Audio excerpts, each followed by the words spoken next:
জলদাপাড়া অভয়ারণ্যের মধ্যে হলং নদীতে এক গলা জলে দাঁড়িয়ে আছে বেশ কয়েকটি হাতি।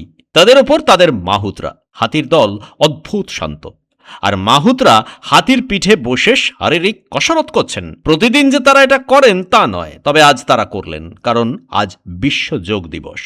হাতির পিঠে চড়েই জলদাপাড়ার বন দপ্তরের কুনকি হাতিগুলির মাহুতরা যোগাসন করলেন, আর নদীর পাড়ে যোগায় অংশ নিলেন বন দপ্তরের কর্মীরা। হাতিগুলো মাঝে মধ্যে বিভিন্ন অঙ্গভঙ্গিতে বুঝিয়ে দিচ্ছিল বিশ্ব যোগ দিবসে তারাও দারুণ উপভোগ করছে। বিশ্ব যোগ দিবসে জলদাপাড়া জাতীয় উদ্যান কর্তৃপক্ষের উদ্যোগেই এই বিশেষ যোগা দিবসের আয়োজন করা হয়েছিল। জলদাপাড়া অভয়ারণ্য এই মুহূর্তে বন্ধ রয়েছে, পর্যটকদের সেখানে প্রবেশ নিষেধ। শুধু জলদাপাড়া নয়, গোটা দেশের সব অভয়ারণ্যই এই মুহূর্তে পর্যটকদের জন্য বন্ধ, কারণ এই সময়টা বন্য প্রাণীদের প্রজনন সময়। তাই প্রতি বছরই 15ই জুন থেকে 15ই সেপ্টেম্বর পর্যন্ত দেশের প্রত্যেকটি অভয়ারণ্য বন্ধ থাকে সাধারণ পর্যটকদের জন্য। এমনকি সুন্দরবনেও সাধারণ পর্যটকদের প্রবেশে নিষেধাজ্ঞা থাকে। তবে বনকর্মীরা তাদের কর্তব্যের খাতিরেই জঙ্গলের পশু পাখিদের খেয়াল রাখেন। জলদাপাড়া অভয়ারণ্যের ভিতরে হলং নদীর ওপর হাতির পিঠে মাহুতদের যোগাসন, আর নদীর পাড়ে জঙ্গলের মধ্যে বনকর্মীদের নিশ্চিন্তে যোগব্যায়াম করার মধ্যে দিয়ে